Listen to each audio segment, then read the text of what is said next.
Alrighty, good afternoon or good morning, everybody, depending on where you are in the world today. For me, it's afternoon, so I hope it's afternoon for most of you too. But I wanted to thank you all for attending today's Teaching Motor Plans for Language, Daily Living, and Vocational Skills webinar presented to you by Jonathan Amey and Richele Yeich. So thank you guys so much for doing this presentation for us today. And during today's 2-hour presentation, you guys will have the chance to earn 2 CEUs. And if you didn't purchase that option already, don't worry. It will be available throughout the webinar and also after the webinar as well.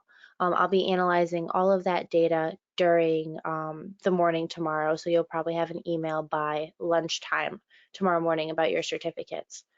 But the way that you'll earn those CEUs is by answering the poll questions that will pop up throughout the presentation today. And I'll go into more detail when those come along. But let's see. And if you have any questions throughout the presentation today, feel free to throw them in the questions box of the control panel. And we'll be having some chances during the presentation and even afterwards to go through your questions and answer them.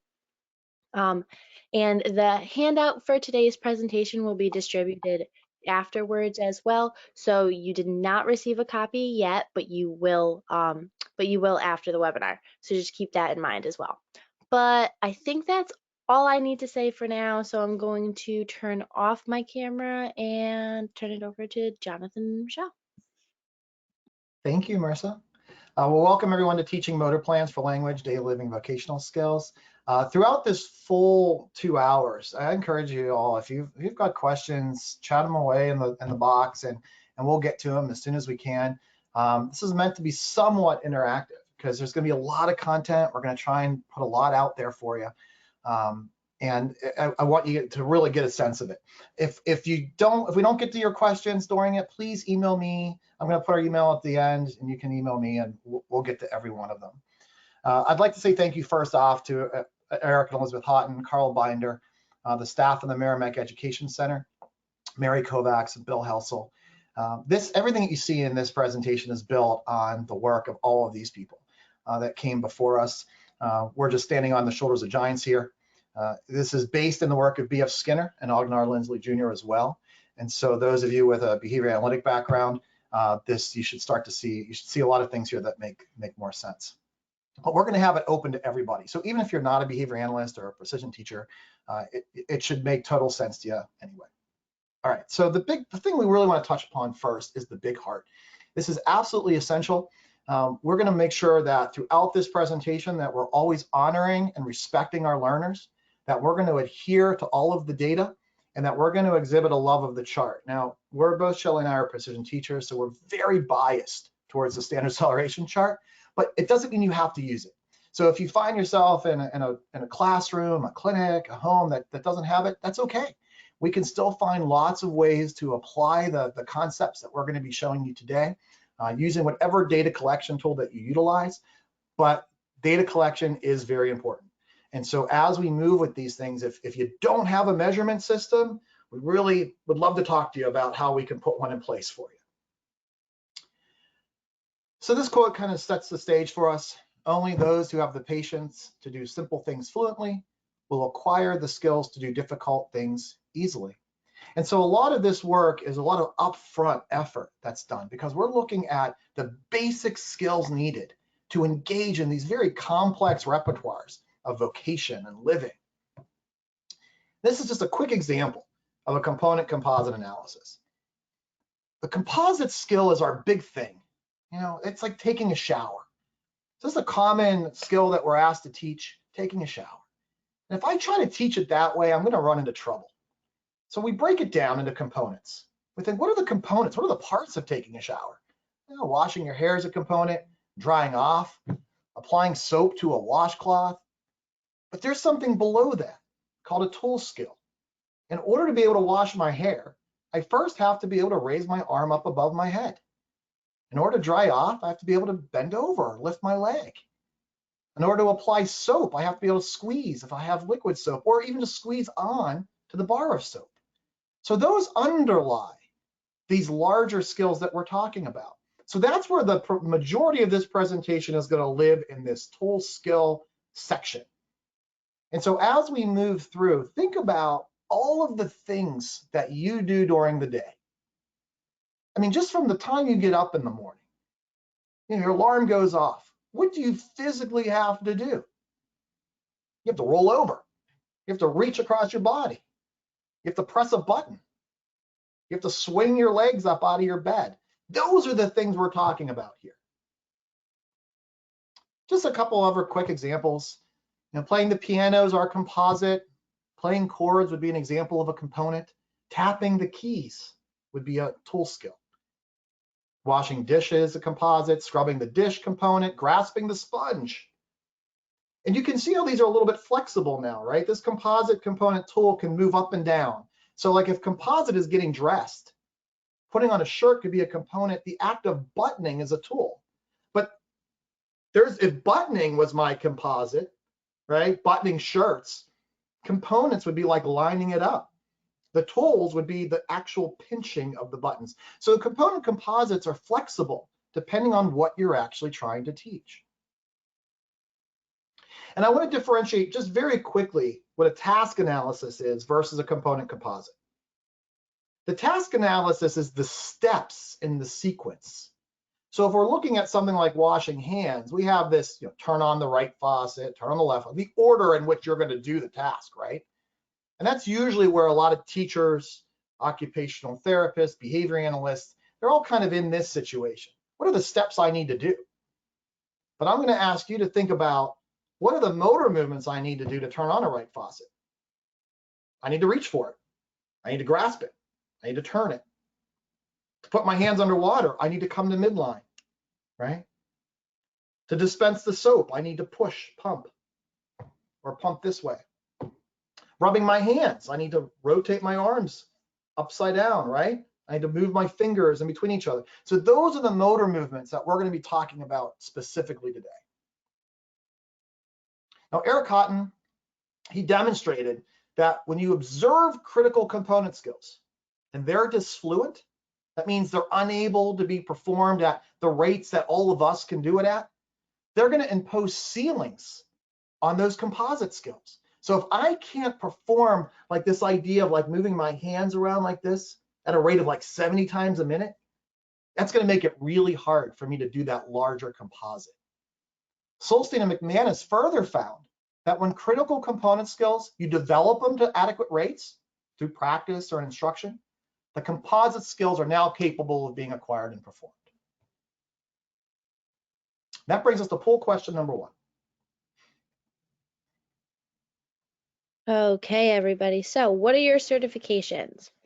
Do you have a teaching certificate, a BCBA, PT or OT, SLP, or no certification? All right, so if you've never been to one of our webinars before, this is what the poll questions look like. And if you have, then you know exactly what to do. Just input your answer right into the multiple choice interface, and that will perfectly work for your participation. But if the interface is not working for you, then you can put your answer in like a Word document or the body of an email, and you can send it to me via email after the webinar. But make sure that if you want your CEUs, that you do participate in these poll questions.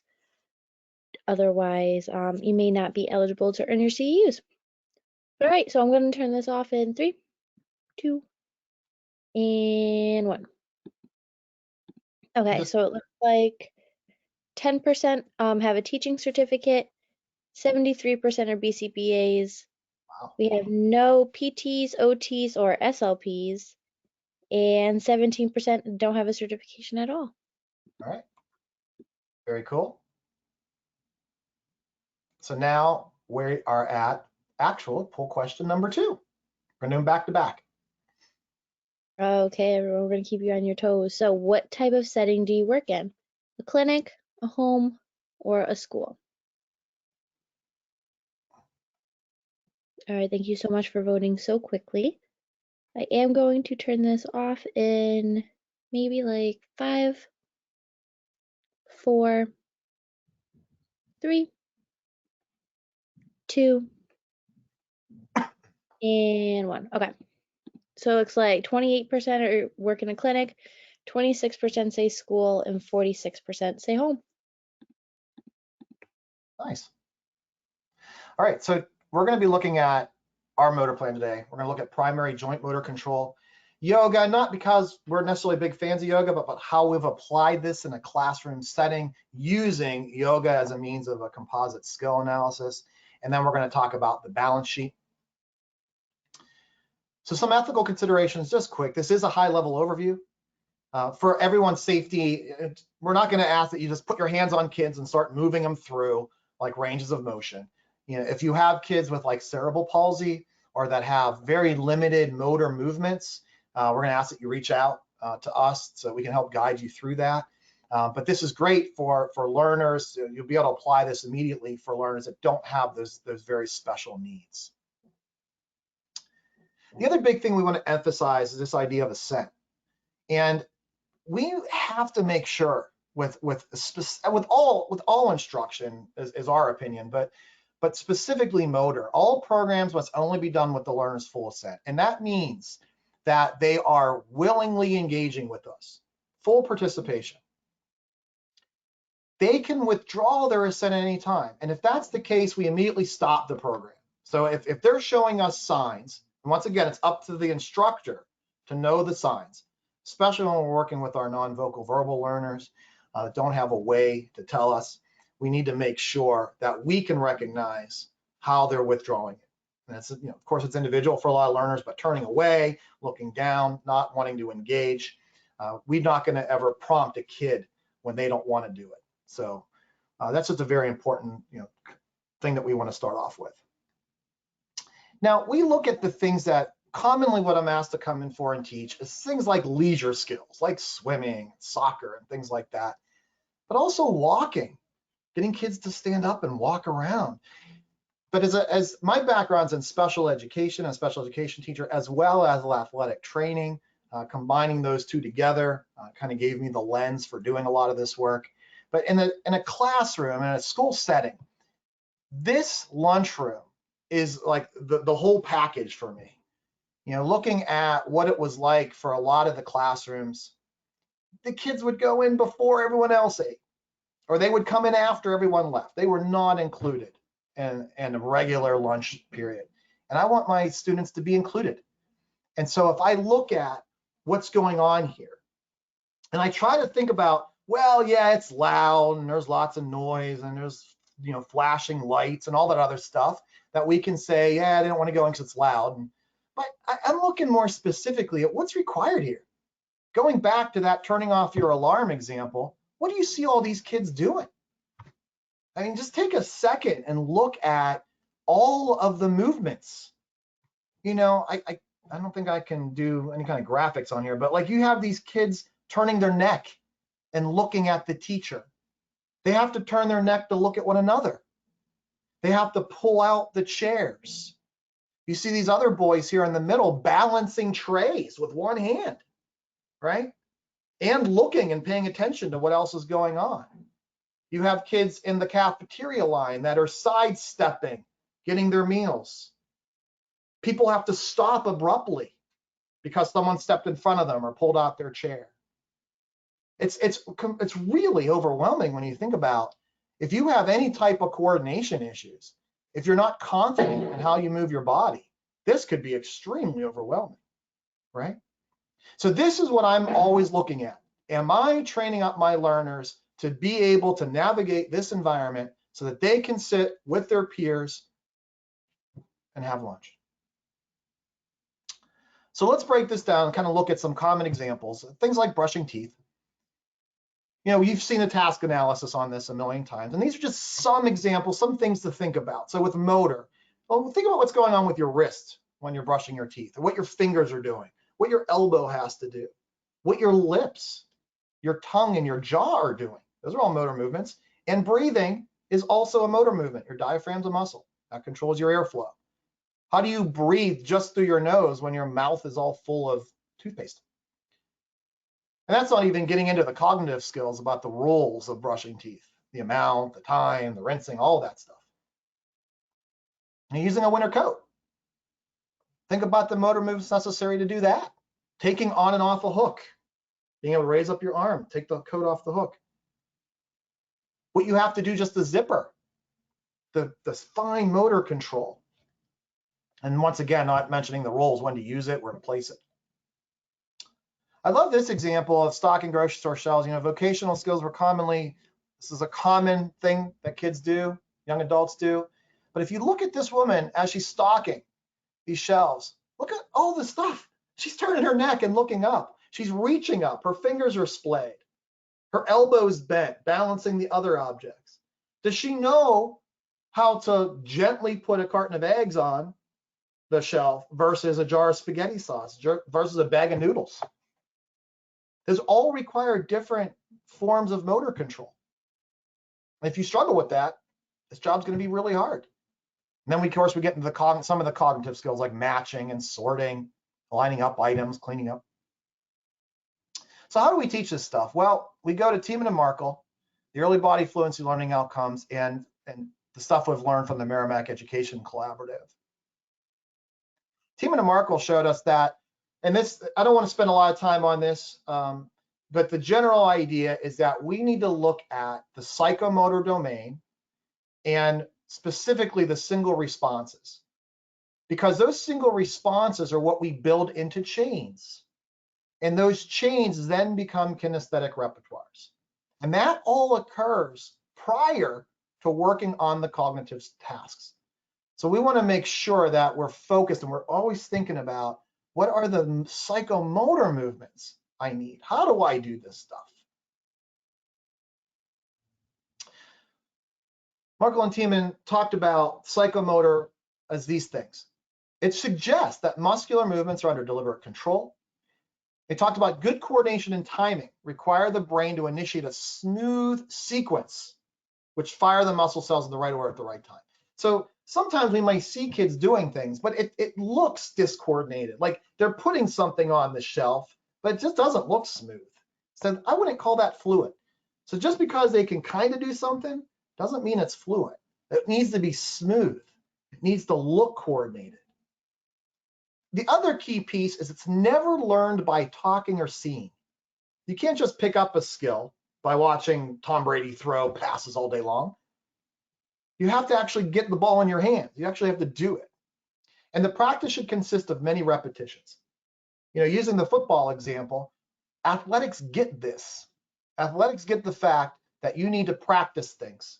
And that's why quarterbacks get really upset when they don't get enough repetitions in practice. You got to get repetitions.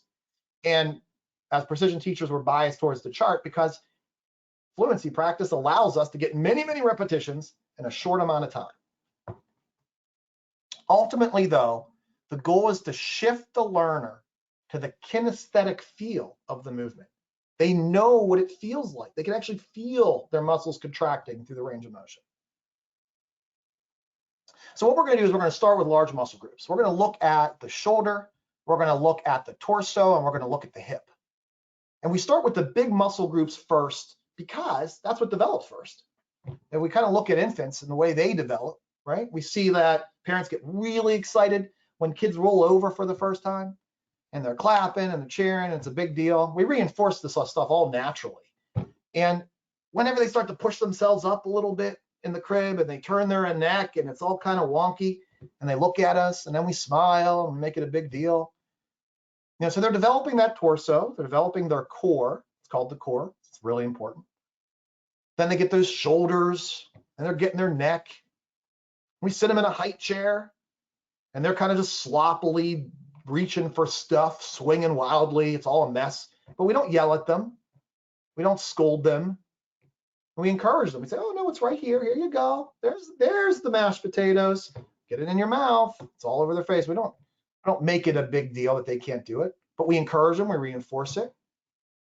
Once they get that squeeze and that shoulder control, then they move to like a pinch. So we give them the Cheerios, their neck's up more, they're more controlled in that height chair.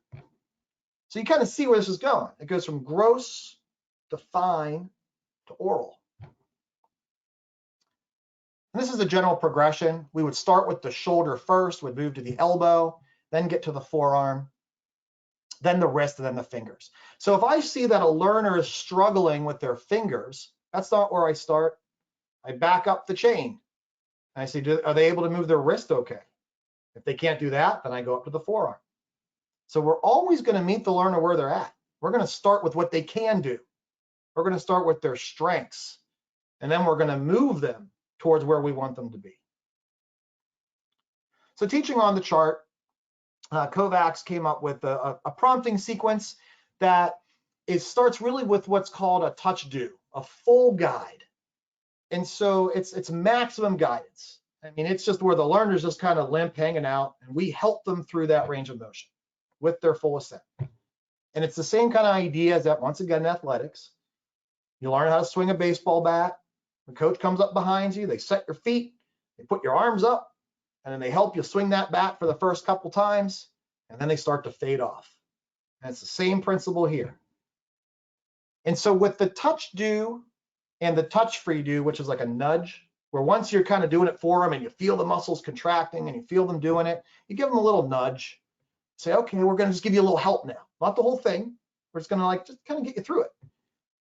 Those are more like a priming procedure. We're not really adding anything other than just kind of helping them feel the motion. Now, some learners, you can go to a see do where they're imitating you, or a hear do where you're telling them to do it.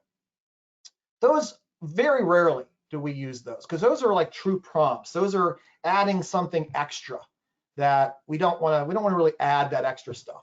I'd much rather help the learner move it than to add something they have to attend to other than the feel of their muscles.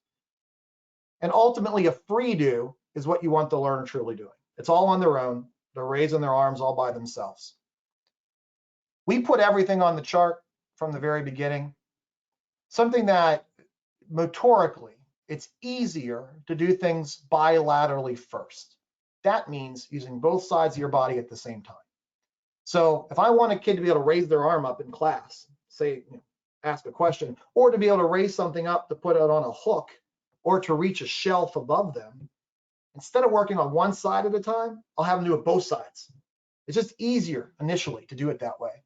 And then after they get that, then I isolate one side of the body. That's called unilateral. And then finally, we end with a cross lateral. And that would be using both sides of the body in some sort of opposition. Sitting, standing, and laying down are the areas where we do this, just to get the different effects of gravity and meeting the learner where they're at. So if you have a learner that's struggling with balance and you're doing like leg kicks, then I'm not going to do it standing up. I'm going to have them laying down. So I take the balance piece out of it. So this is the initial motions. So we're going to look at each of these major joints and assess. This is both like the assessment and the scope and sequence, if you will. So we look at the shoulder and we think, okay, what can the shoulder do? Well, it can do something called flexion. And you can see Bella in that first GIF there, raising her arm up and down. That's flexion, simply being able to raise your arm up over your head. You'll know when learners are struggling with this because they just kind of bend their elbow. And I don't know if you guys can see my picture or not, but can you see it, Shell? Can you see my picture? Yes. Yeah, okay. So most learners, when they're raising it up, they'll have like this bent elbow and just kind of do this, right? But a true shoulder flexion is what Bella's doing, raising the arm straight up over the head. Next up, we have extension, where Brad's reaching his hand behind him, or his whole arm behind him. Abduction is kind of the top part of a jumping jack. And adduction is just bringing your arm across midline. Those are the main motions of the shoulder. That's what we work on initially.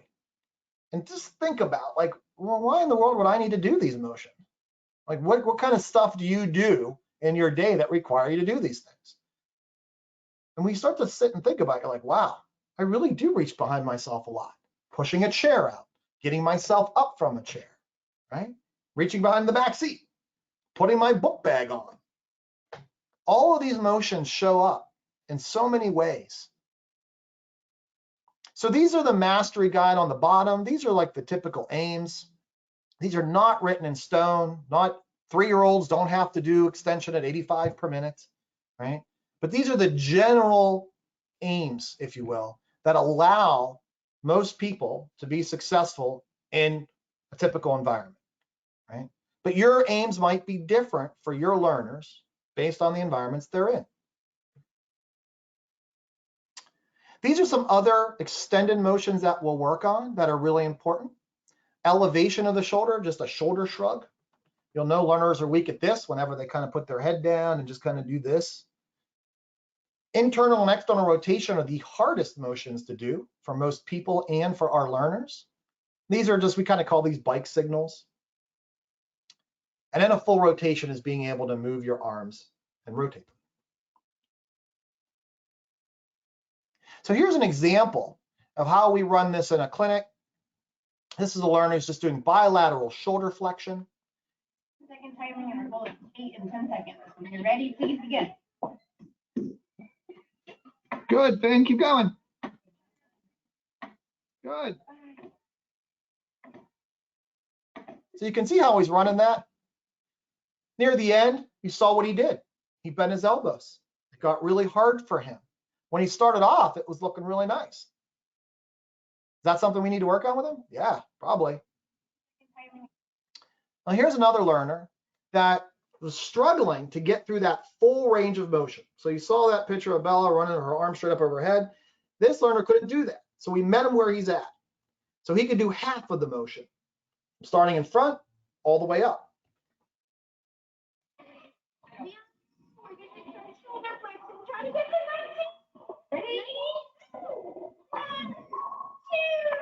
So the other thing you can see here is that he's extremely happy throughout it. He wants to do it. He's fully engaged. The instructor is engaged with him. She set an appropriate expectation. Is it perfect? No, doesn't have to be. We're providing him practice opportunities for that shoulder flexion. He's working hard to get at it. Some of them are errors. We're keeping track of that on our data. And he got it, right? So that's the general idea with these motions, is that you can set things up in your clinic and in the home. This is an example of Adriana. She's going to be presenting as part of this series on Friday, I believe. But this is her working in the home, and she does it with her own son. This is shoulder abduction. So he's laying on his back because it was easier. Now you'll notice that we're doing everything on timings, but you don't have to do it that way. If you use the timings, wonderful. If you don't, you could just do best of, count of 10, count of 20. Meet the learner where they're at, though. Begin. This is bilateral shoulder abduction, and I'm just kind of showing all these videos to get you thinking, to give you some ideas about how you would incorporate some of these skills with your learners. These are just a placement on how to get him Ready, begin. to cross midline 1, with both arms. 2, 3, 4, 5, 6, 7, 8, 9, 10, 11, 12, 13, 14, 15, 16, 17, 18, 19, 20, 21, 22, 23, 24, 25, 26, 27, 28, 29, 30, 31, 32, 33, 34, 35, 36. Is that smooth on your screen, Shelley? Is that smooth video on your screen? Yeah. Just want to make sure. Okay, good. Now, this is an example of our good friend Terry, and he's an adult with CP, and he's in his workplace, and we're looking at ways to increase his mobility in his workspace. And so we're doing unilateral shoulder flexion, which is one side of the body raising the arm over the head, and he wanted to be able to kind of use his bookshelves, and it was struggle. So we just took a can of beans and had him moving it between the bookshelves. Now what you're going to see here is the baseline, and then it's going to promptly switch to him a couple of months later after a couple of days a week of practice. So you can see the struggle that it's taking him, the focus that it takes him to move this can, just a regular can of beans between these shelves. A lot of effort. And after some practice, the focus is cleaner, the speed is cleaner, The balance is better, a lot more confident. So just because you're older and just because you have other ailments does not preclude you from making progress in this, right? All right. So you don't need anything fancy. You don't need to buy anything special. You can just use standard things that you have available in your home and clinic. Now here, he wanted to be able to navigate his home better. So we're in his laundry room. He's by himself. So he's telling Siri to set a timer.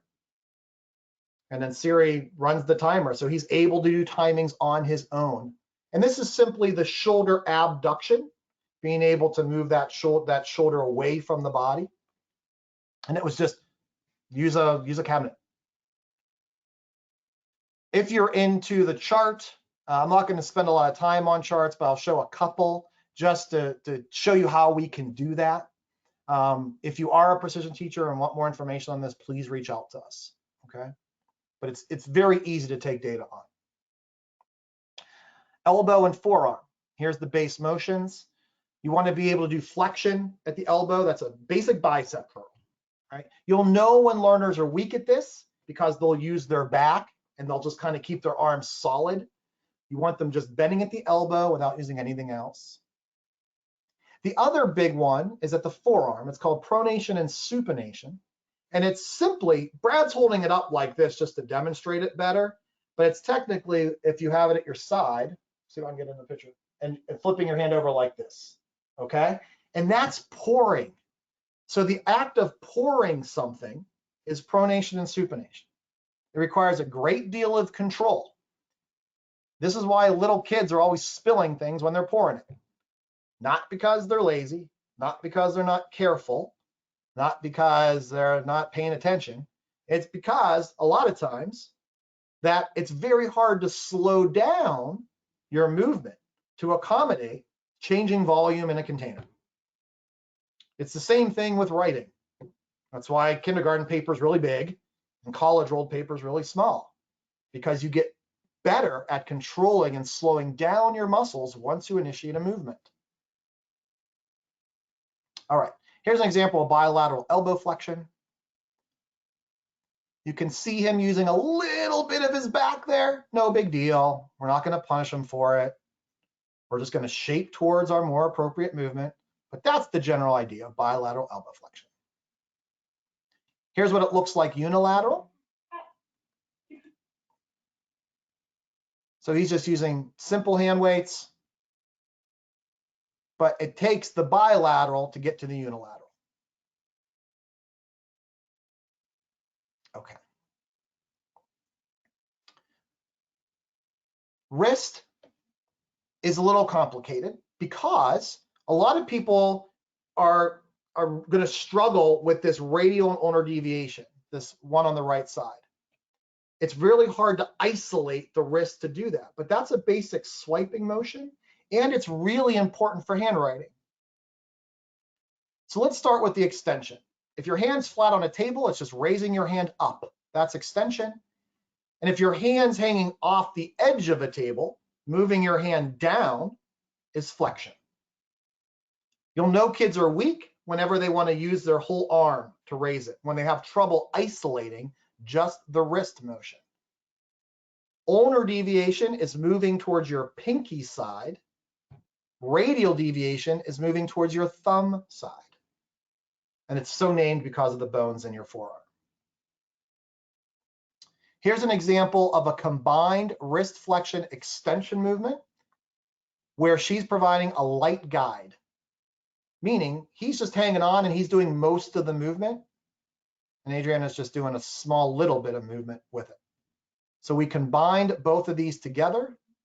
Second, and begin. 1, 2, 3, 4. Hold my finger. 5, 6, 7, 8, 9, 10. What's great is that it's short duration, easy to do. Here's ulnar deviation. I muted the volume because they're doing something called a stability check, which in precision teaching is where we provide distractions while they're doing the task. And so you see it's just a napkin, and all he's doing is moving his wrist towards his thumb side. The instructor needs to hold on to his forearm slightly so that he's able to isolate that movement. That brings us to poll question number 3. Okay, everyone. So what types of clients do you guys have? Autism spectrum, CP, Down syndrome, or no diagnosis? Wow, thank you for voting so quickly. I am going to shut this down in about 3, 2. All right. So it looks like 95% said autism spectrum, 2% said CP, 4% said Down syndrome, and no one said no diagnosis. All right, poll question number 4. Perfect. So what's the most important topic to you guys? Vocational, peer interactions, or ADLs? Okay. And again, thank you guys for voting so quickly today. I am going to shut this down in about 3, 2, and 1. Okay. So it looks like 28% said vocational, 49% said peer interactions, and 23% said ADLs. Great. Okay. So in the precision teaching world, there's something called the Big Six, which was originally defined by Eric Cotton and later added on to by a variety of people in the field. These are some of the core fine motor skills that we teach, although they are component tasks, and that's kind of important. And so sometimes learners struggle in this in a typical program, and then we have to back up to the shoulder, wrist, elbow, and forearm programs I just talked about. So if you're familiar with these types of programs, then and you're experiencing difficulty with progress or barriers, then we move up the chain. But basically, it's the ability to reach. And so you want to be able to reach in front of you and be able to track a target. Pointing is the ability just to simply make a point. Touching is simply touching something. Grasping is being able to grasp onto an object. Placing is being able to line up that object with a set spot. And release is actually letting go of it, which is interesting because it's a very hard thing to teach. Teaching a kid to let go of something once they've held on to it is hard. It's hard to do. And the thing that we noticed about moving into some of the emotional stuff is it's kind of hard to release some emotions sometimes too. So there's kind of this thing later on where you're like, yeah, it's hard to let go motorically of something, but it's also hard to let go of feelings and thoughts, right? Pushing and pulling is just simply being able to push and pull an object. Tapping is this well, let me move on and let me just kind of show you. So tapping is the upper one, which is simply flexion and extension of the finger. Shaking is a common +6 motor skill, but if you notice, it's simply radial and ulnar deviation. Squeezing is being able to do that flexion and extension with all the fingers and the thumb. Pointing is being able to extend that pointer finger. Obviously, that's going to be important in all types of ABA programming where you're asking a learner to point to things on the table.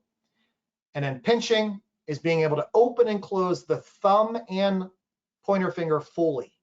So sometimes when people work on pinch, you'll know when learners struggle with it because they do not move the thumb. They simply just do a tap. See how my thumb's not moving? It's just a tap. But a true pinch is where your fingers are splayed open and then you bring them together. Okay. So this is an example of how we put it all together. And when you're watching this learner do reach, grasp, place, release, where he's reaching forward, grasping an object, placing it over a container and letting it go and returning to starting position. Think about what this is later on in a skill sequence. So this is a tool skill for something much later on, and see if you can figure it out. Ready, please begin.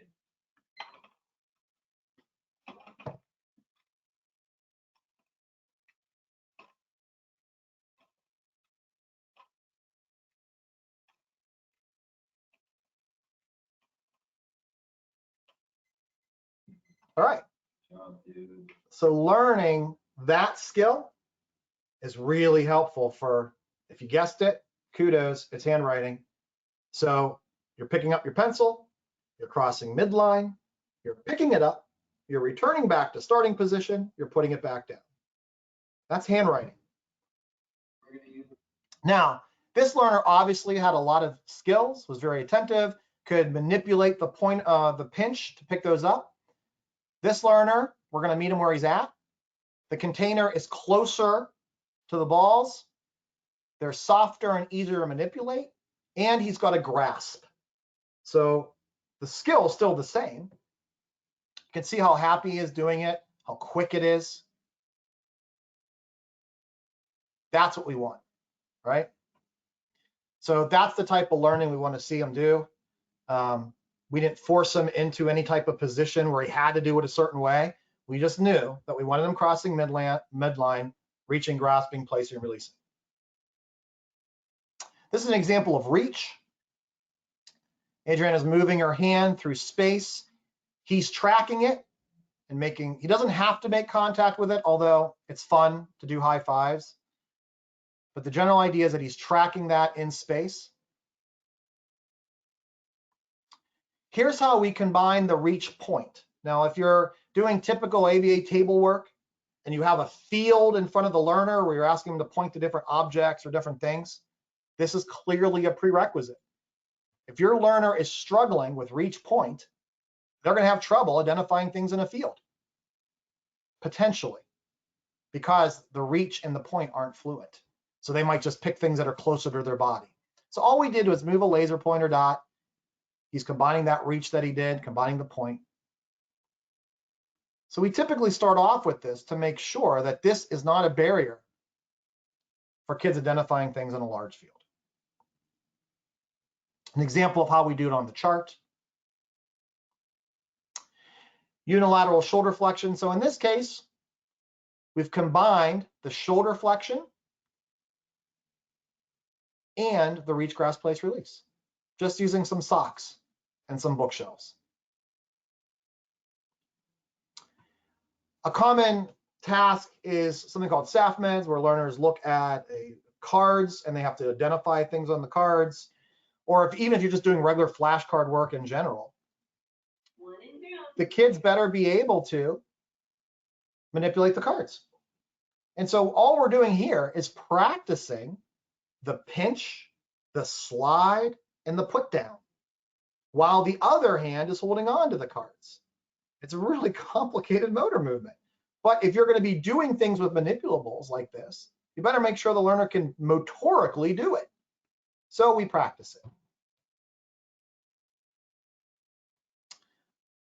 So an example of another learner who the family wanted him to be able to play Uno.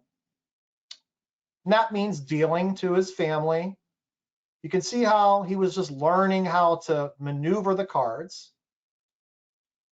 And now, after doing the practice with just maneuvering the cards, we ask him to sort and look at how fluent, how quick, seamless, coordinated, precise.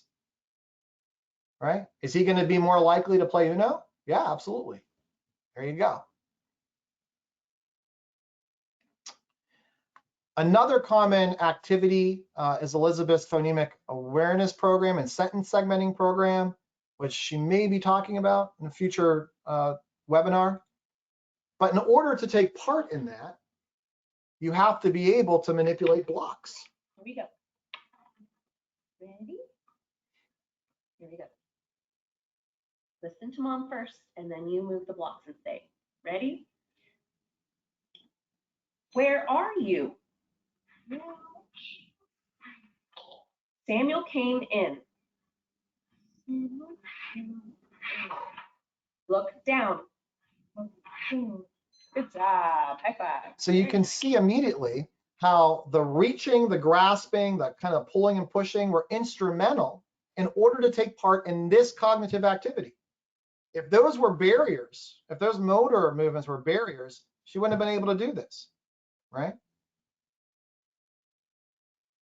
So then we start extending this into other pieces where we start thinking, okay, I want to develop that control we talked about, the ability to pour, the ability to put things on something with precision. So all we're doing here is she's going to demonstrate what she wants him to do, which is to put different objects and balance them on the top of other objects. So these are pretty complicated. They have different centers of gravity. There's different widths to these tops. So you got to be careful. You got to focus. Now, when we have learners with autism that are doing lots of flapping, you know, they're not paying attention. Wow, seems to be pretty attentive. That's a straw that he now has to find the center of gravity for. Look at that. Pretty cool. He did it. Wow. So is he more likely to take part in activities that require some control? Yeah. All right. So hopefully that gets you kind of thinking, right, about ways that you can apply this stuff to your learners. If I don't have a solid shoulder, that balancing thing is going to be hard to do. If I don't have a solid wrist, that balancing thing is going to be hard to do. So if your learners are struggling with doing things with precision and control, let's look at shoulder, wrist, elbow. Okay, next up is the hip. It's exactly the same as the shoulder. Flexion is being able to move it forward, extension backward, abduction, moving it away from the body, adduction, crossing midline. You'll know learners are weak at this when they don't move their whole hip. So when they're doing the flexion, they'll just kind of bend at the knee and just kind of do like this lower leg kick thing. Extension, they'll try to turn their whole body and they won't be able to just move their legs straight back, or they'll just bend again at the knee. Abduction and adduction, of course, are important for sidestepping in that cafeteria line, right? Sometimes we'll do hip flexion as a sitting position, and in the full rotation, exactly the same as the shoulder. So let's take a look at a highly aggressive, uneducable, yes, that term was used in a report, learner with autism. And we started doing a full motor package with him. We have a fully engaged learner. I'm giving him the expectation there, telling him what he has to do. Oh, look at that. Pretty cooperative. Oh, I should mention he also has CP. So, my goodness, cooperative, engaged, no problem. Here's how we do it with supine bilateral hip abduction. So it's the bottom part of a jumping jack. Simply just put him in a door frame to give him some tactile feedback related to how far he has to move. If you're a tag teacher or utilize tag, excellent. This stuff should be very easy to shape up. If you're not using tag teaching, no problem. You can do it just with things around the house.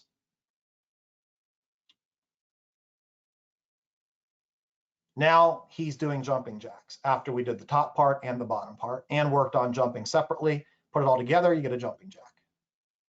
This is our friend Terry again, working on the hip flexion. So it's a real struggle, you can see, but he's really working through it, keeping that back nice and straight.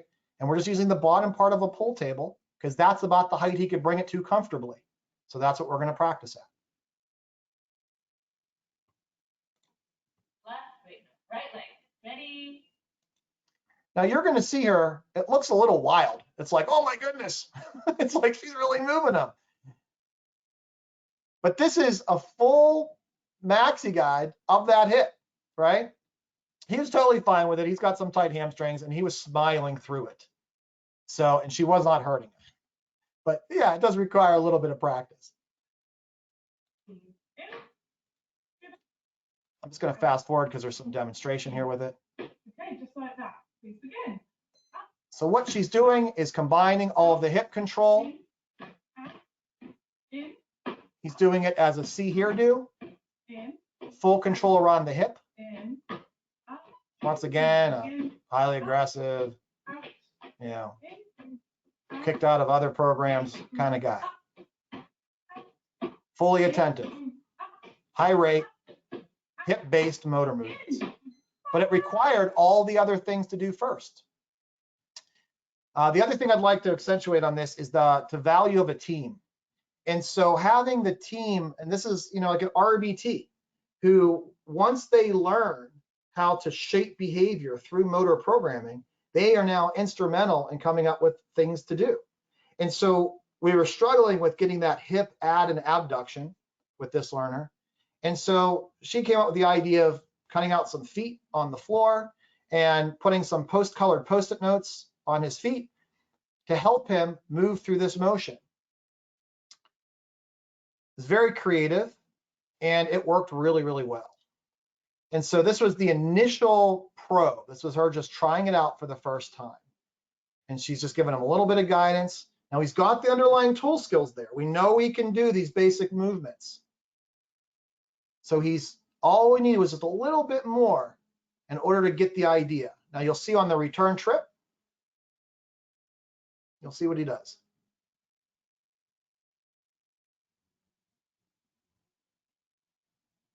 Boom. Got it, right? And so I didn't put the new video in, but after like a month of this, now he's doing it just fine and doesn't need the Post-it notes and doesn't need anything else. But we wouldn't have come up with this if we did not include the RBT in our problem solving. And what motor really does is it allows the RBTs and BCBAs for that matter, and parents to shape behavior. Very important point. And just another chart example. So I know I'm moving quickly, but I'm trying to give you as much content as possible. Please ask questions if you guys have any.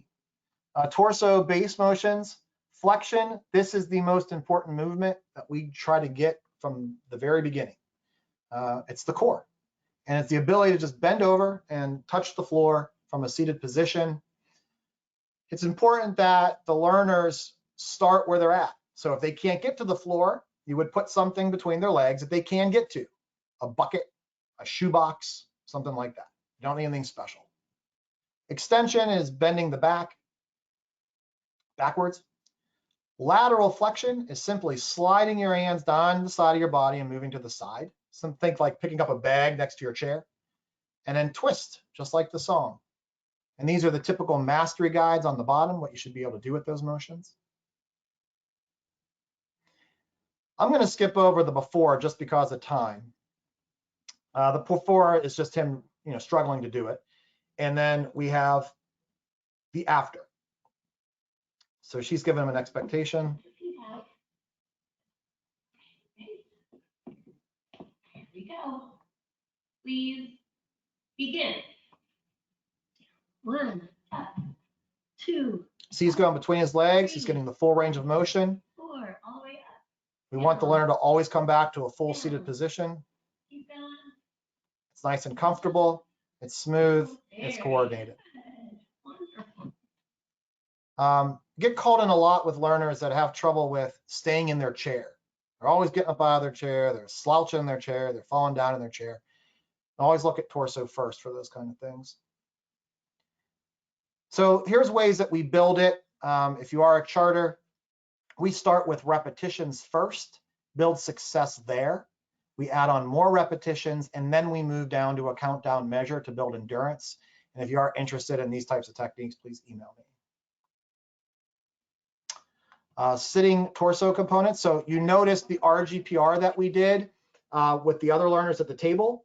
Now we're doing it with the torso involved. So now we're just using ball pit balls. Look at the neck motion, look at the torso motion.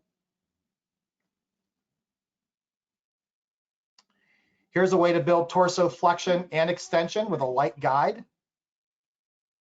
So the instructor is helping him through this range of motion. It looks a little loud, but I assure you it's not. So this learner is really pulling himself back in that position, working on that extension. So you can be creative with this stuff. Now this one is Terry again. He wanted help with getting up from a chair. So this is the before. This is the baseline. You can see he can't do it. It's very difficult. Takes a lot of coordination. He's very uneasy, not sure of himself, almost worried. Okay, so you get the idea. Now, after 98 data points, just kind of explaining what he's doing there.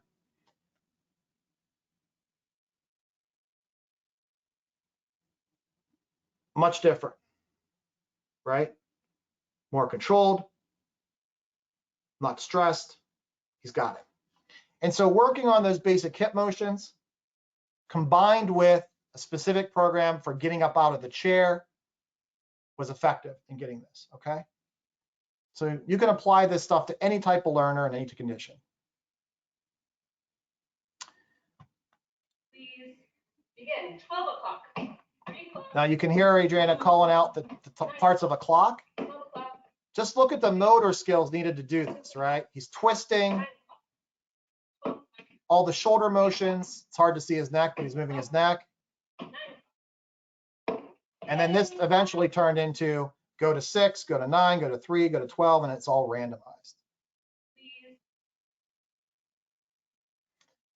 So I've been showing you a lot about like these kind of things that look weird out of context, but here's how it all comes together.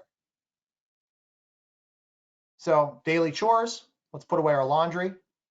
You can see how it all comes together. The torso flexion, the elbow, the wrist, the shoulder. We're going to talk about the neck here in a minute. The pushing, the pulling, all of it for ADLs. But if we were to start with just this, we'd have a little bit of a frustrated learner. And if we did a task analysis and we broke it down into the individual steps, it might go a little bit better, but would probably be stuck for a while. And do you see what he did there at the end, which was really cool? I actually just caught it, is how he used his knee and his hip to push the drawer in. That's cool, Shell. It's the first time I caught that. That's neat. So like he's adducing, right? He's like putting these things together in new ways. That's awesome. Okay, neck. So same thing, right? As the torso. Flexion, extension, lateral flexion, and twist. Obviously, these are important for social skills, being able to say yes, being able to say no, looking up for objects, looking down at the floor, looking down for walking. Okay. We typically don't do a lot of manual priming or prompting with this. It's really, you gotta be really careful with the neck. We usually only work on this once the learner demonstrates some bit of independence. Here's neck flexion. Are you ready? Mm-hmm. So, not perfect. He's practicing it, but she just has like this kind of ruler thing to give him some feedback about how far down he has to go. And you can use something like that to shape towards your whole range of motion. So if they can only bring it down like an inch, then they touch that at an inch. And then you gradually build them through the full range of motion. Here's lateral neck flexion. She's just using her hands and a little bit of a tap to help him do it.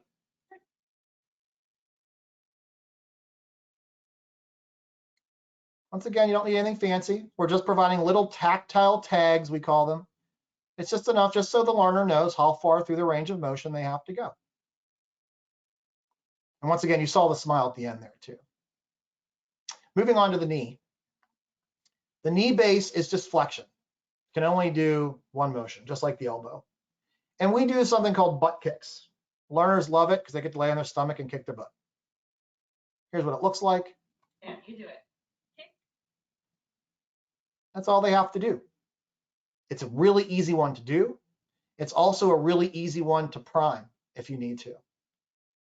So you can very easily, as long as you have full assent, take the learner and move their heel to their butt.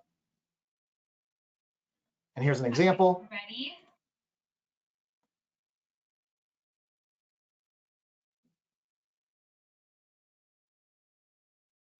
She's just supporting him at the hip a little bit, just so his back doesn't come up off the table and he doesn't try to twist to get some extra support. Prone means lying on your stomach. All right, next up is the ankle. And this is really important because a lot of times kids feel unstable. And we know that because we'll watch them on the playground and we'll see like those kind of mulchy pit playgrounds where there's a lot of like you just step and you feel yourself sliding and maneuvering. And if you have trouble coordinating your ankle and adjusting the muscle tension in your legs, you're not going to feel very safe. And a lot of times learners won't play on the playground, and we'll say, well, people say it's because they're autistic, that's why, or because it's, it's loud, there's lots of activity. And maybe that's the answer, or maybe they just don't really have good control of their ankle. And if we work on that, maybe that will help them. A lot of times it does. So we work on the ankle, give them the support, the confidence to be able to maneuver weird terrain like sand, right? And the basic motions are kind of like the wrist in a way. Plantar flexion, where you're simply just touching your toes to the ground. Dorsiflexion is where you bring your toes up towards your body. Inversion is where you rotate your foot towards the middle of your body. And eversion is moving it to the outside. These are really hard motions to do, even if you try them yourself. They kind of feel awkward and hard. Right? So I don't have a lot of videos with those because it's instructors like moving them through it. And if you have specific learners that have ankle issues, or you're worried about that, once again, reach out to me and we can help with that. But the general idea is you want to make sure you assess these and help learners get through these motions. This is just calf raises. When you're ready, please begin. A lot of you may know this just from working out in a gym. But the general idea here is that we're working on those ankle motions. Just in a door frame and a step, nothing fancy. And this helps get at those basic motions. Now, getting back to the balance and movement, we put this all together. We put the ankle, we put the wrist, we put that balancing task that we did, and we look at, well, why are we kind of doing that, right? Well, we're going to show you. So one of the initial things we'll do is we'll just grab a fork or something and put a table eraser on it. You can see once again how happy he is. He's motivated to do it. And all he has to do is carry it. It's like the egg game. I don't know if you ever went to summer camp where you had to balance an egg on a spoon or something and go the distance. It's the same idea. And he's just really focused on it. So a kid with high rate stereotypies doesn't seem to demonstrate any of that now. Seems to be pretty attentive. All right, now let's see what he does. So after doing a full program of all the balancing, shoulder, hip, all of that, now he's taking a plate with a spoon and a cup, walking quickly. Here's the key moment. Balances it, opens the door with his other hand, and takes it and puts it away at the kitchen. Getting to our cafeteria example. Here's how it looks. Now pay attention to his face, right? He's going to be like looking somewhat distressed. This is a baseline. Carrying the cafeteria tray with just a plate on it, requiring lots of support, lots of prompting. It's awkward, it's uneasy. He doesn't look very happy at all. You would never carry a tray like that. So after targeting it, pay attention to his face. He's happy. He's balancing a lot of weight, something he'd get in the cafeteria. And then boom. I would call that proud. I would call that, wow, I can do something. I think that's why we're all here, right? That's why we all do this job. That's what we're shooting for.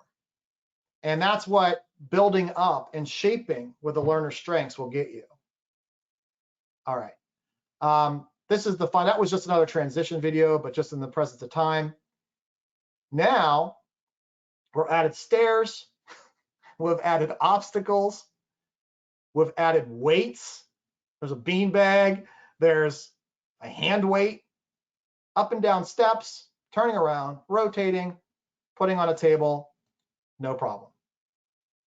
Right? That's the idea. Is he going to be able to go to the cafeteria? Yeah, absolutely. All right. Okay.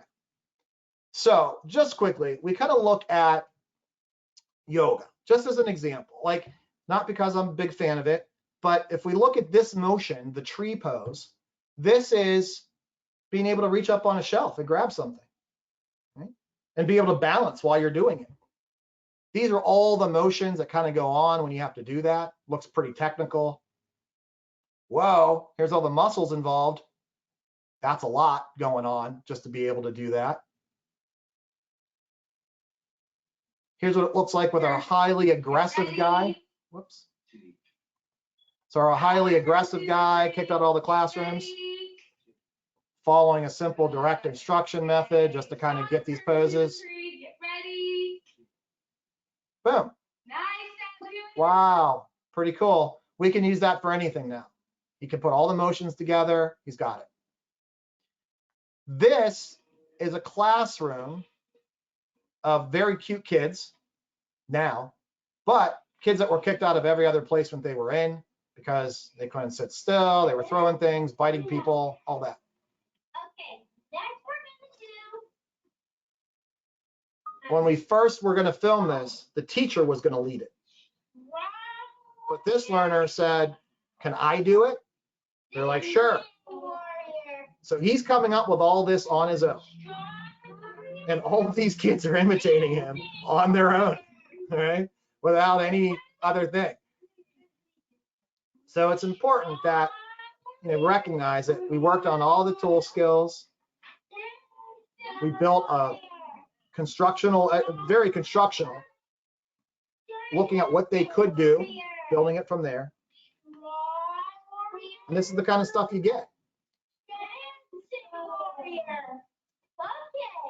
Now this video goes on for like 8 minutes. And so we're not going to do a whole 8 minutes of it, even though it's super cute. So the one learner right there is asking if he could lead it. And then the other kid was like, in just 1 minute.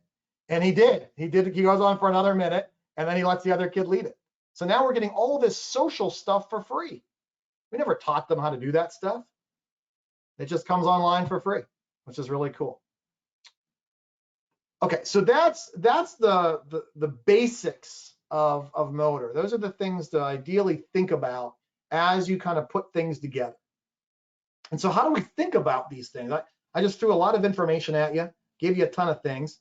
And you're like, whoa, that's pretty overwhelming. Okay, so we can use something called a balance sheet to organize it. The balance sheet is originally created by Eric Houghton, later adapted by Elizabeth Houghton. And we use it as a way of kind of doing a quick screening. It's just a quick brainstorming chart. Oh, this was supposed to come after poll question number 5, but here we go. Poll question number 5. Okay, everybody. So what motor area is most efficient in your clients? Shoulder, the torso, or the hip? Okay, and thank you guys for voting so quickly. You guys are on your toes today, so we really appreciate it. So I will shut this down in about 3, 2, and 1. Okay, so it looks like 31% said shoulder, 55% said torso, and 14% said hip. All right, poll question number 6. All right, everybody. So what is the most helpful? Balance sheet, the videos, or the motor skills, scope, and sequence? I haven't done the balance sheet yet, so I apologize, guys. So you're not going to know that yet. Really? I accidentally placed this in the wrong position, so sorry. That's all right. So what do you think? What do you think?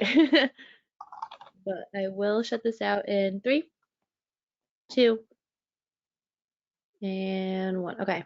So it looks like 7% said the balance sheet, 57% said the videos, and 37% said motor skill, scope, and sequence.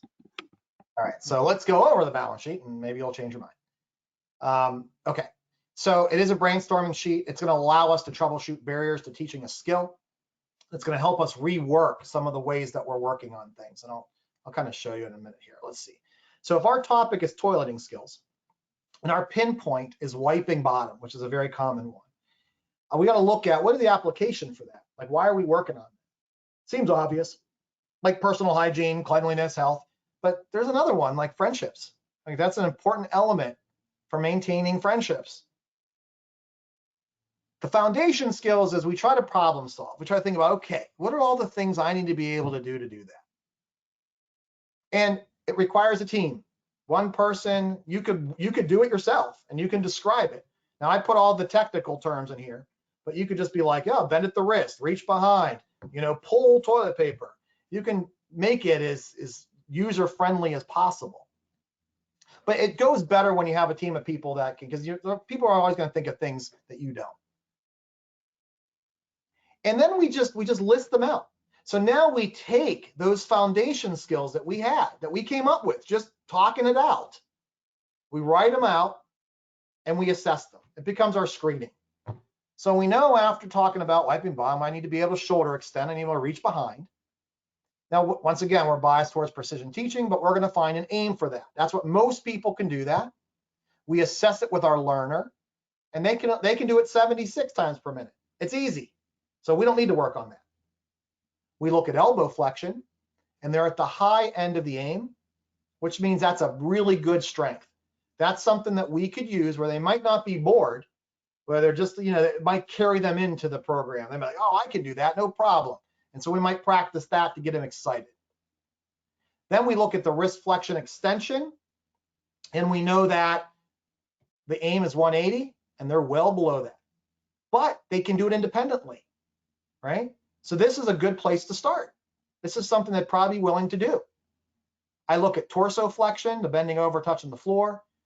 Now they'll do it with full ascent at 40 per minute, but it requires a full, what we call a maxi guide, meaning full prompting. They can't do it on their own. So I might not necessarily start there. The lateral flexion of the waist, bending at the side, they're at aim with a light guide, with just a little nudge. So yeah, that's a good place to start too. Torso twist, even with a light guide, they are half of the aim. So that'd probably be a frustrating place to start. I probably would not start there. And then the neck flexion, they're way over aim, they're great. So now I have my screening tool that now becomes my instructional plan. Now I know what I can work on, capitalizing on their strengths and the things that they're struggling with. I just threw one in here for writing because it has a lot of motor movements related to it. If I want my learner to be able to write a sentence out, we have the application for that. I think Elizabeth might be talking about some of this stuff too later on in another webinar. But these are the motors. These are some of the motor skills you need to be able to do, right? And some of the foundation level handwriting skills you need to be able to do. And you can assess those just like we did the other stuff. We gave the balance sheet to some occupational therapists and asked them to, hey, look, come up with what you think is involved in tying shoes. And wow, we were like, wow, there's a lot of stuff. So you can utilize people on your team. If you're a BCBA and you're working with OTs at all, or you're a teacher in a school working with OTs, you can ask them. And then this is the kind of stuff that you could work on in your room. We did it all the time. So we move in to oral motor pinpoints. And these were developed by the Merrimack Project, and Shelley and I both went back and assessed all of these, and they turned out to be pretty accurate. But basically, we're looking at the jaw, the tongue, and the lips. And can you open and close your mouth at this rate? Can you stick out your tongue, protrude your tongue? And Shelley's going to talk in depth about these, but I'm going to make all these slides available to everybody. So you'll have these once Marissa emails them all out. So Shelley, I'll hand it over to you. All right, thank you. So, and that was great. So that last slide that you did just show, that is what started this entire project that we're going to talk about moving forward. Is you presented on that years ago and met with Riska Solomon, which is where we went over and we worked with Riska to come up with the different aims and to kind of check on those aims and continue to move forward with the project. So with that, we came up with what were the big 8 oral motor movements that we needed to help with speech development. We came up with, again, like you said, the jaw, lips, and tongue being the 3 parts.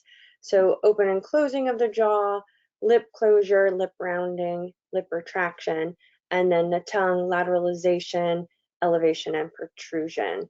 And then the last one is that, do we have that volitional phonation? Can we begin to make sounds for voiced and voiceless sounds?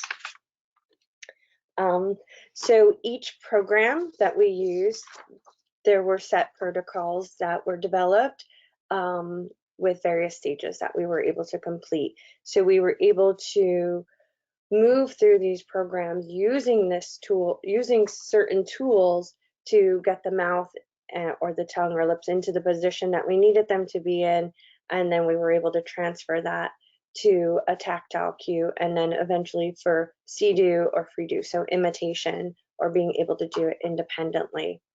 And then, of course, by looking at the learners and needing to be where they were, sometimes the programs needed to be adapted to meet their specific needs. Mostly everything we saw is done through shaping and differential reinforcement, though. So using those tools to get into the position, transferring the stimulus control, and differentially reinforcing as we moved along the way. So the first movement, open and closing the jaw. We need to be able, as we speak, we're constantly moving our jaw in these different positions. So being able to move through these different heights and do it fluently as the purpose of this. So the E position is going to be a high jaw height, meaning that it's just really close and closed. The Ah, low jaw height, meaning your jaw's much lower in position. So our learners need to be able to move through these, and they need to be able to move through them stably so they're not sliding side to side or moving forward and backward. So the words move through all these different heights as we speak. Here's an example of the open and closed jaw. The aim we did come up with is 90 per minute. So we wanted to make sure it was a full open and closed position. So some of the tools that we used, we worked a lot with the Chewy tubes and different tools that were available through Talk Tools. Mostly this was just because it was a nice, easy way to standardize what it was we were doing so that we had it for measurement. So they have nice tools in it. It's set up that it was an easy way to just standardize that. The bite blocks are the ones in the lower corner, so those red blocks. Those are the ones that they work on different jaw heights. Each jaw height you can produce different sounds within the different heights. And then the Chewy tubes work on that dynamic jaw movement, so just that open and close. And again, errors would be if it was sliding, moving side to side, or jutting, moving forward and backward during the exercises would be counted as an error. So when we looked at being able to use the bite blocks, we were just looking for different exercises. Could they go in and hold it with resistance on one side for up to 15 seconds as we pulled against it? So in these different heights, did they have the strength to hold that resistance? Both sides, and then across to get the exercise C works more on that E sound. So once they were able to do that, we could move on to using the Chewy tubes.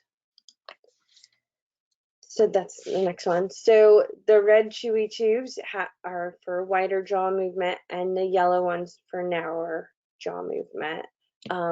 Again, the acquisition we used, it was set and standardized with that they could do 10 open and close, but what we were really measuring was what was their fluency, what was their rate of performance at doing it when we did do the timings. Were they able to do it? What did the errors look like, so that we knew if we had to continue practicing with the exercises. And then lip closure. The lip closure is to produce sounds M, B, and P. Also, we want it just to have a nice closed resting mouth. So 300 per minute seems like a lot, but if you try it, you can do that. So how did we get the lip closure?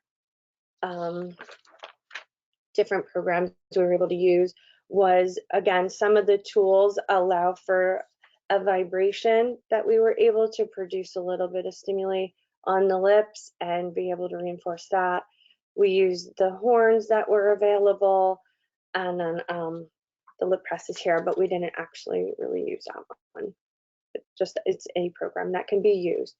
So using the vibration, there are many different tools. Again, that are available. The Sensi is the one up in the upper left corner.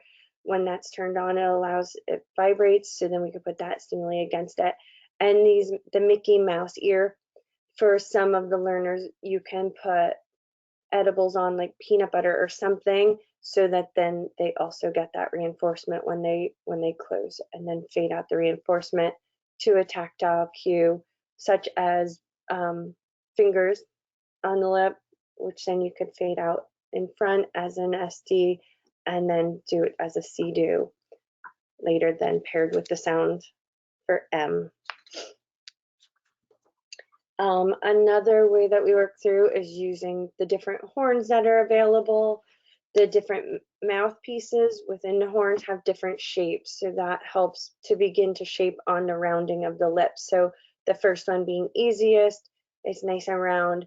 You have an exhale and you can immediately get the sound, which gives that feedback to the learner that they had a nice enough seal around the horn, as well as had enough of the exhalation. So the horns also begin to work on the exhalation and increasing the amount of time that they are exhaling, which later leads into blending sounds together to getting words. Again, the criteria we used was just that 25 consecutive blows, and the horn must go in and out because we are working on the lip rounding or the lip closure. So whatever the skill is, you must put in and out just to make sure that that's the skill you're actually working on. So just example, again, we use these. It was just easy to standardize and have measurement because all of the work was done mostly from talk tools. So that was, I'm sure you could use a lot of horns, but they do increase from resistance as well as the rounding, as you can see. So this one is a lot flatter and they begin to move through, and you can see that the ends get rounder as they do, and they are harder to blow. Which then lip rounding. So we use lip rounding for the sounds that are listed, as well as blowing out birthday candles on a birthday cake. So parents love when their kids can do that, blowing bubbles. So the way that we worked on this, the following programs were used: the cheek resistance, fish lip pops, bubble blowing, straw drinking, and then using again the talk tools, the red tube that we used to get the ooh sound. Here's an example of the cheek resistance. So with the cheek resistance, we pull out and hold out for a little bit. The purpose of it is for the learner to begin to pull the cheek back in. So for cheek rounding, the cheeks need to come in so that you can get to that rounded lip. So that's could be the first step if the learner isn't able to pull their cheeks in, is to learn how to do that. So that would be the first step. Then the next one would be using, again, the tool. So then they would get a nice seal around that, and then we would begin to use that tactile cue of pushing in at the cheeks, and then reinforcing when we do see a rounded lip and giving them the feedback for that. Another great way to get lip rounding is bubble blowing, because when the learner is able to produce the breath and they have their lips rounded, the bubble is produced, which gives them the feedback that they did it correctly. And then you can differentially reinforce. Even if you're beginning where they're just beginning to blow a little bit and you get the bubble movement, then you can reinforce that. So when we're working through, you're using the tube and putting the bubble wand in front of them, and then you can help by, if you have to put their cheeks into that position, and then you tell them blow and they're able to blow. This also gets transferred for the stimulus control. We transfer stimulus control for the voiceless sounds for the H, P, T, and C. So that would be another way. And then the tubes, again, are, like I said, used as a way, as just an extra prompt if needed to get that lip rounding. Straws are also used for lip rounding. Initially, they're used for tongue retraction though. So learners that oftentimes have that low jaw height and their tongue is kind of forward, we would want to use straws to teach them to be able to pull their tongue back into their mouth, and the straws will help. The key with the straws, though, is to make sure that it's between the lips and not between the teeth. When the teeth are there, then they don't need to retract their tongue as much, so they don't get as good of practice. So making sure that it is just between the lips, and you can just cut the tips of some of the straws off to make sure that that happens. And then you're able to get some of the lip rounding, which we did check on the straws as well, which the next slide will show. And these are the aims for those straws. So these, again, we just use them for ease of measurement, ease of standardization. They are the straws that we were able to get through Talk Tools, and then we were able to work through the programs for our learners. And I can assure you that these are very, once you get up to straw 8, it's very difficult. So I went through and made sure we got all these aims. So it's tough. Thank you. All right, so, and then when we begin to work on getting those sounds, so we use a clear tube for the bubble blowing. We use a red tube when we're beginning to pair that with sounds, and that just helps us differentiate between, like, this is the SD for sounds, this is the SD for no sounds, well, for the learner. So the red tube in the mouth, we say ooh, as long as they are able to make that sound, their mouth is in the correct position, then we can begin to reinforce. Lip retraction, this is needed for the E sound. So this is just really using that tactile cue of kind of pushing the cheeks back, getting them into say E, putting them in the correct position, they say E, we can begin to reinforce for that as well. And lip retraction is really just a smile. So then working on the tongue, so lateralization, side to side. This is mostly used for eating, but we did work on it just since we were working with the tongue. It says can't play media. Yeah, there's something going on with the video for some reason on this one. So it really is just a tongue side to side. It's not out and wagging, but between like incisors and molars. So we move on. Okay. Yep, sorry. And two programs that we used were lateral margin tongue massage and then the tongue touch. So the lateral margin tongue massage mostly works on a reflex of getting that tongue to move so that we can begin to shape and reinforce tongue movement in the first place. So the next slide will show the lateral margin tongue massage.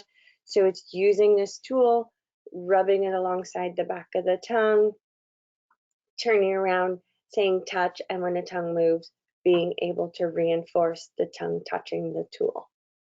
I think there was an upload problem with the video. That's why near the end it's not working. So apologize for that, but it's. Yep. Great, thank you. And then working on tongue touch and teaching them to touch the point of the tool at any location. So first it would be used just like I said, in pairing up that touch with the tool. And then for lateralization, then you work on the incisors back to the molars, because if you have it under the correct source of the stimulus control, when you say touch, their tongue should be able to follow that tool wherever that tool's moved. It's almost like a target. For protrusion, it's between the front teeth. It's not hanging out, but just more between teeth. Sorry, I'm making faces, it feels weird. And then for elevation, it's up behind the front teeth. So you can see that's the lateralization. The last picture is the protrusion. So you don't want the tongue completely out, just the tip of it between the front teeth, because we are working on speech sounds. Okay, and then tongue elevation. So that's needed for the sounds for T, D, N, and L. And again, that is up behind front teeth. So I'll make some more faces at you all. Um, Demonstrate, sorry. so it really is just, Yeah, yeah, just moving the tongue up. yep. So up behind the teeth. Yep. And then again, it's at about 260 a minute that we want to see them be able to do it. It's fast. And the aims seem really high, but we did check, and I mean, when you think of just speaking, we're making between 900 to 1,000 different movements per minute. So here is exactly where that tool would go. And then if you have it under the correct source of control, you could just say touch, and the learner should be able to move the tip of their tongue to follow that tool, which you can then reinforce. Here's the tongue protrusion. It's needed for the sound TH, and then you would use that program for the tongue touch. Again, 192 per minute. So it just is a quick stick of the tongue out to just about between the lips. Yep. Yep. Like that. And then the phonation. So this is getting the stimulus control of the voiceless exhale, and then stimulus control of the voicing as well. So it was using transfer of stimulus control through all of those, the horns, the bubbles, things like that, and then using extinction to try to get to see if we can get sounds and begin to shape those sounds closer and closer to the sounds that we were looking for. So the different sounds we looked for, the voiced sounds are any of those that produce a vibration when you do speak. So they are listed. And then voiceless, there's no vibration. So once those sounds come under the control of a hearsay, where we're able to ask them to make the sound for any of those, for B, D, any of those sounds, we're able to then begin to blend them, and blending them and making them into words. We then transfer those words to their mands and then an end tax as well. So we begin to practice as many of those sounds and sound combinations into beginning words across all of the verbal operands. I do want to also just make it clear that we are still teaching other ways to communicate while we're working on this. So they are still using devices or sign language or whatever form of communication that they have available. We're just still working on increasing speech production, vocal production of speech as we can. Yeah, and then as you can see, there's not like these, we're not giving you a list of procedures or protocols to follow, but really showing you the complexity and the amount of motor movements that are required in order to do sound production. It is a lot to it. It's complicated, but there is a way to get at it. You applying our science to it, and specifically the transfer of stimulus control, is extremely beneficial. And we're seeing some really nice results from a lot of the learners that we're instituting this with. So if you can, if you have any interest or you have questions specifically about this stuff, please feel free to reach out to us, and we can kind of turn you on to some resources that might be specifically helpful for you. Yeah, because I did want to just include as well, it was just really looking at what is it that the learner is able to do, and what's our starting point? Where are we beginning with this learner, and how do we get that mouth in the position so that we can begin to reinforce some of these positions and movements to get later to that vocal output and vocal production. So it really was like the analyst that works on it is very skilled in shaping and reinforcing just the small movements and backing up when the learner isn't able to do it, and problem solving to see what is the next thing I can do. What can I do with these different materials that I have to try to help this learner make the sound that we're looking for. So I'd like to open it up to questions. If anyone's got questions, comments, things that they want to share, please put it in the chat box and we'll get at it. Alrighty, everybody. Thank you all so far for attending. And I did just want to say that if you did stay until this point, You did meet your CEU hours, so you are free to go if you didn't want to stay for the Q&A part. Just also keep in mind that if you did want your CEUs, um, that I will be analyzing that data tomorrow, and I will have those instructions for you by lunchtime in your inbox. So that certificate that you'll get after the webinar today will be your certificate of completion and not your CEU certificate. That's going to be coming tomorrow. Okay. But yeah, so if you have any questions, feel free to put them into the questions box. While I stall a little bit, I'm just going to do my closing remarks. Jonathan, Richele, thank you so much for doing this again with us. And anybody, if there are 3 more parts to this series, part 2 with Adriana and Michael Maloney will be on Friday. If you wanted to go ahead and grab a seat to that one. Part 3 with Michelle Bossy will be next Wednesday. And then part 4 with Elizabeth Houghton will be on next Friday, if you wanted to grab those seats. But okay, so without further ado, we're going to get to the Q&A part and just kind of keep going until we're going to end. So as I said, you did meet your CEU hours if you wanted to go, but we're just going to continue on with questions. Okay, so let's see. So do you have any guiding tips on how to use a precision teaching chart? Unmute. Yeah, guiding tips, absolutely. So I would just reach out to us. So let me put my screen back up there. Sorry, I stopped sharing. But you can email, and we have plenty of resources that can get you on track on how to chart. So just email me specifically. I don't think the email's on there. Oh, is it not? Is it not sharing?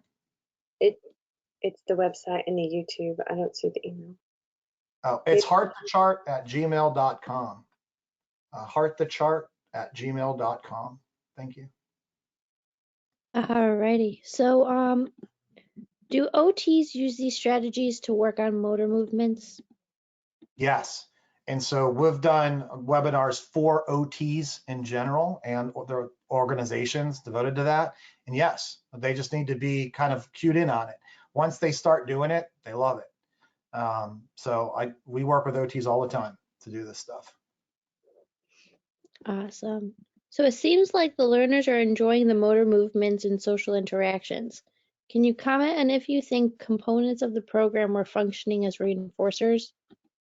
Yeah, that's the idea. That's exactly what we want. We want program-specific reinforcement. We want the learners to enjoy the feel of moving their bodies and to get enjoyment from that. That's the whole idea. You know, if you're exercising because you enjoy it, how easy is it to get up in the morning and do it?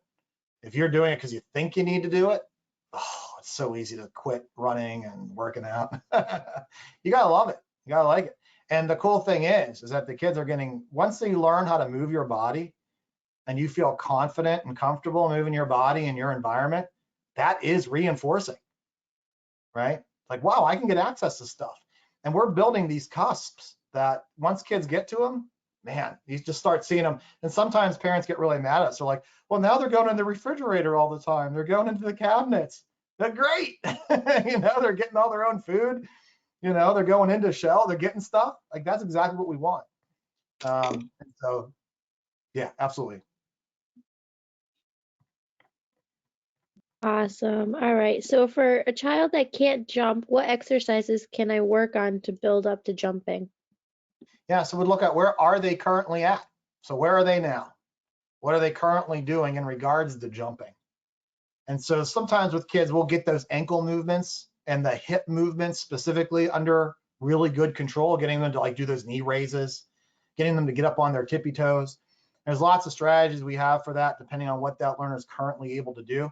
But generally, we'll get them on a trampoline and we'll get them moving, you know, like they'll hold our hands, we'll get them bouncing, right? And we'll give them that little bit of help, and then we'll reinforce when they're kind of in the air and a little bit unstable, and we'll give them a ton of attention for that. And then we're going to gently just reinforce every little interaction we have regarding that. But it depends on where they're at now. But it all starts in the hips and the ankles to get that flexibility and coordination. Alrighty. So do you offer extensive trainings on these programs? Yeah, we do a lot of clinic trainings with clinics, in-home staff. We'll usually, what I usually do is when we go into like a clinic, we'll look at every kid that the clinic owner wants or the staff wants, and we'll assess them right there, and we coach in real time. That's the idea, is because it's all about the coaching piece. And so we'll do the workshop, do a presentation, then we'll start seeing learners right away with the staff that works with them and coach them as they do it. So we're going to develop programs in real time, put them together based on the strengths of that learner and the goals of what the staff wants and what the learner wants, and then coach the people doing it. And it's usually a 2 to 3 day event. And by the time we're done, everyone's got a program in place for all the learners that are important. Awesome. So for the oral motor programming, are the prerequisites for the learners? Or Say are that there again. prerequisites Say that again, I'm sorry. for the oral motor programming? Are there Yeah. prerequisites for the learners? The biggest prerequisite would just be that you could even get the tools to their mouth. Yeah. So some of the learners we work with, we need to work on even pairing the tools and getting them that they'll allow them to be put in their mouth. So yeah, the assent is super important. They have to be able to tolerate that and do so willingly, right? That's right. And then based on kind of the stuff I was talking about earlier, if the learner's struggling with gross motor and fine motor, it's going to be much harder to get the oral motor. It kind of follows that line right down. And so if you have a learner that's really struggling with oral motor, then you probably want to back up and get that control, because it's all about learning how to control ever so more subtle muscles, right? Controlling the shoulders is easy relative. The torso is easy relative, right? But now we start getting into the fine, like lip movements. You're coordinating your lip, your tongue, your mandible in these really subtle ways. You got to be really keen on your kinesthetic feedback. You got to really feel that stuff. It doesn't mean you can't get it if you have a learner that's struggling with gross motor, but it makes it so much easier if they do have fluent motor repertoires prior to Yeah, and that's a good point, because when we are beginning to work with some of the early learners and they are just coming in, we'll start conditioning and working with the tools, but we are working through motor programs mostly. So with the gross motor, while we're just working with getting the tools close to their face. Alrighty, and this seems to be the last question that we have. What population are you currently serving? We work with everybody. So we primarily see learners on the spectrum, learners with cerebral palsy, learners with already diagnosed motor deficits, but we work with everybody. And so if there's a need for it, we have the tools to problem solve it. And so I hope that answers the question, but there's no one that's out of bounds, put it that way. Alrighty. Thank you again, Jonathan and Rochelle, for doing this with us. And everybody, as I said, if you signed up for CEUs or wanted to, then that's still available in the store for purchase. But I will have your CEU instructions for your certificates in your inbox for you tomorrow by lunchtime. So just keep that in mind. And everybody, thank you so much for getting a lot of feedback. Thank you. This was so informative. Thank you, thank you, thank you for doing this. So again, thank you guys so much for doing this, and I hope you guys come back and do it again soon. Our pleasure. Hosting. So go ahead and grab those seats for Friday, next Wednesday, and next Friday as well. And I hope everybody has a great day. All right. Thank you, everyone. Bye, everyone.